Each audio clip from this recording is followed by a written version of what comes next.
Donc ici, on va continuer sur l'unité 4. Donc vous écrivez l'unité 4, leçon 19, vous faites suite. Ici, donc on va faire la suite.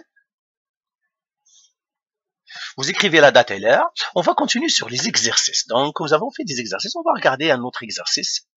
Je crois qu'il est là. Pas là, mais il est là. L'exercice 16. Alors, qu'est-ce qu'ils te disent ici? Un ballon a un volume de 2 litres aux conditions TPAN. Alors, TPAN, c'est quoi TPAN? TPAN. Eh bien, ça veut dire température, pression atmosphérique normale. Eh bien, quand je vais à TPAN, eh bien, ça veut dire la température et 25 degrés Celsius. Donc, que ça veut dire TPAN? TPAN, ça veut dire température en degrés Celsius est égal à 25 degrés Celsius. La pression, c'est la pression atmosphérique. Et la pression atmosphérique, c'est quoi? C'est 100 kPa. C'est ça ce que ça veut dire TPAN. Il y a aussi TPN. Quand vous voyez TPN, eh bien la température est 0 degrés Celsius. Et puis la pression, la même encore, 100 kPa. Donc TPAN, température et pression ambiante, je crois, normale. Et puis TPN, température et pression normale. Donc c'est ça ce qu'on appelle TPAN et TPN. Ce sont des acronymes que les physiciens utilisent. Donc TPAN, température 25 degrés Celsius, pression 100 kPa. TPN, température 0 degrés Celsius, P 100 kPa. Mais attention, la température toujours, ça doit être en Kelvin. Donc ça veut dire quoi? Température est égale à 273 plus 25 degrés Celsius, qui devrait me donner 298 Kelvin. Et puis ici, eh bien, la température avec laquelle vous devez travailler, c'est 273 Kelvin. Donc le degré Celsius, toujours, vous devez le mettre en Kelvin. Donc c'est ça TPAN et TPN. Alors maintenant, je vais les effacer, ici, et je vous les écris tout dans le coin ici. TPAN, ça veut dire température égale 298 Kelvin, la pression 100 kPa. C'est ça TPAN. TPN, il n'y a pas le A. Quand on ne met pas le A, température 273 Kelvin, pression 100 kPa. Donc ce sont des définitions que vous devez connaître. Là, ils nous disent, un ballon a un volume de 2 litres aux conditions TPAN et contient 0,0812 mol de gaz. Eh bien voilà, ils m'ont donné un ballon. Alors toujours T, P, V, N. C'est ça. Alors c'est quoi T? Parce que c'est TPAN. Donc T c'est 298 Kelvin. Le P, c'est quoi le P? On a dit encore, c'est TPAN, donc c'est 100 kilopascal. Le volume, il vient de me le donner 2 litres. 2,00 litres. Le nombre de moles, il vient de me le donner 0,0816 moles. Alors, qu'est-ce qu'on a fait ça? Le volume du ballon change. Ça veut dire qu'on a deux situations. Donc, la première situation ici, donc je le mettrai T1, P1, V1, N1. Et j'ai la deuxième situation. Qu'est-ce qu'elle a changé le ballon? Alors, qu'est-ce qu'il me disait? Alors, j'écris encore les variables. Cette fois-ci, j'écris T2, P2, V2, N2. Alors, le volume du ballon change à 2,50 litres. 2,50 litres.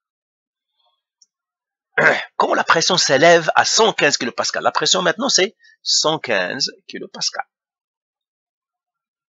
Et quand le nombre de moles dans le ballon est doublé, alors le nombre de moles a doublé, ça veut dire le nombre de moles, ça va faire maintenant 0,0816 fois 2. Alors ça me donne combien le nombre de moles maintenant? Alors, calculatrice.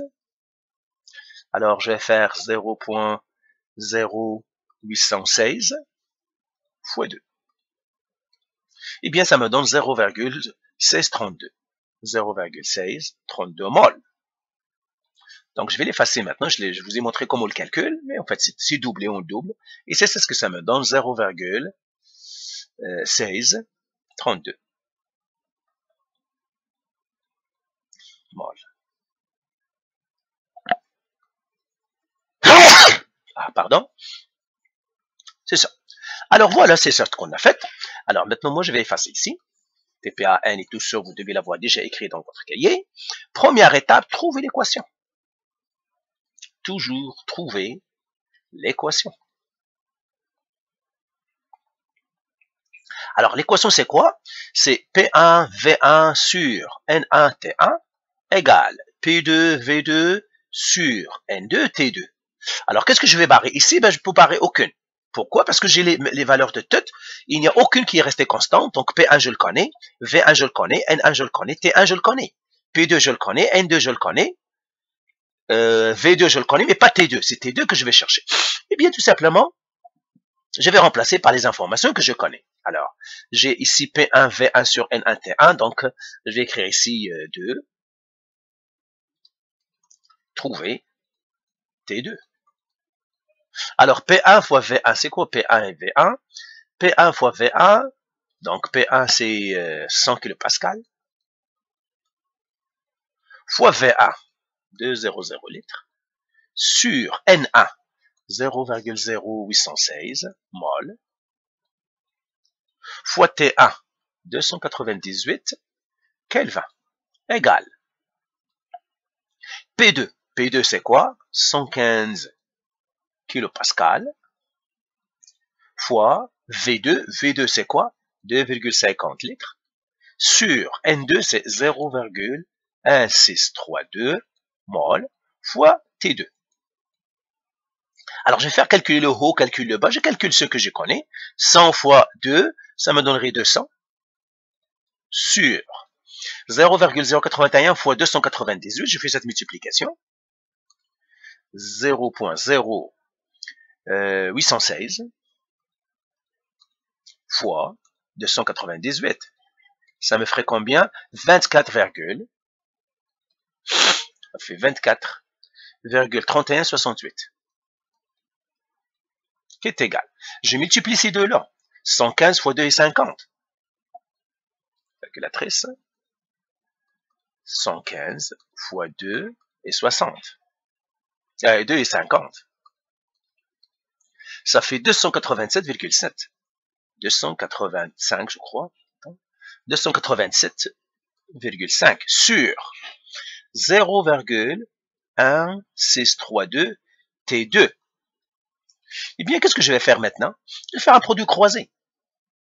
Donc, je peux faire celui-là qui divise celui-là. Ce 287,5 compromis divisé par 0. Donc, ce serait c'est 200 sur 24,3168 qui est égal.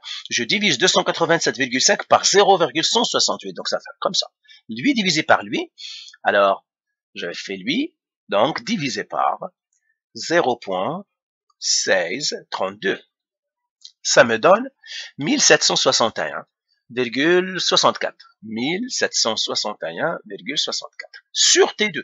Le T2, il reste en bas. J'ai divisé ce nombre-là. C'est de l'algèbre ici, tout simplement. Je divise lui par lui. Et c'est ce que j'ai fait. J'ai fait un divisé ici. Lui par lui, ça me donne 1700. Je le mets en haut, le T2, il tombe. Maintenant, je suis ici. Qu'est-ce que je dois faire? Produit croisé. Donc, T2 égale. Je fais le produit croisé ici, donc 24, ça fois ça, etc. Vous savez comment faire le produit croisé. Eh bien, je vais faire le produit croisé, 1761,64 fois 24,3168 qui divise 200. 214, virgule quoi? 19 Kelvin. Voilà la température qui ça va être. Si je vais le trouver en degrés Celsius, donc la température c'est 214,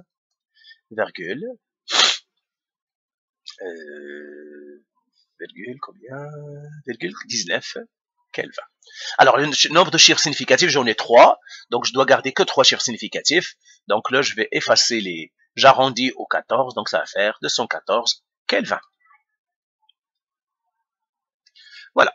Maintenant, si je veux le trouver en degrés Celsius, alors je vais effacer encore là, parce que généralement, les calculs toujours c'est en Kelvin, mais nous les humains, on comprend mieux les degrés Celsius. Donc je vais faire ici troisième étape, température en degrés Celsius. Température en degrés Celsius. Alors, T2, je mettrai petit t. Les degrés Celsius, on les met avec des petites lettres. T2 degrés Celsius est égal à T2 moins 273, qui est égal à 214 Kelvin moins 273 Kelvin, qui est égal à, ça me donne moins 59 degrés Celsius. Voilà. Donc voilà la réponse à cet exercice-là. Donc voilà, on a fait un exercice de plus. Donc voilà pour ces exercices. Alors, la vidéo prochaine, on va faire maintenant les lois des gaz parfaits. Ok, alors faites les exercices. On a fini pour celui-là. Allez, bye.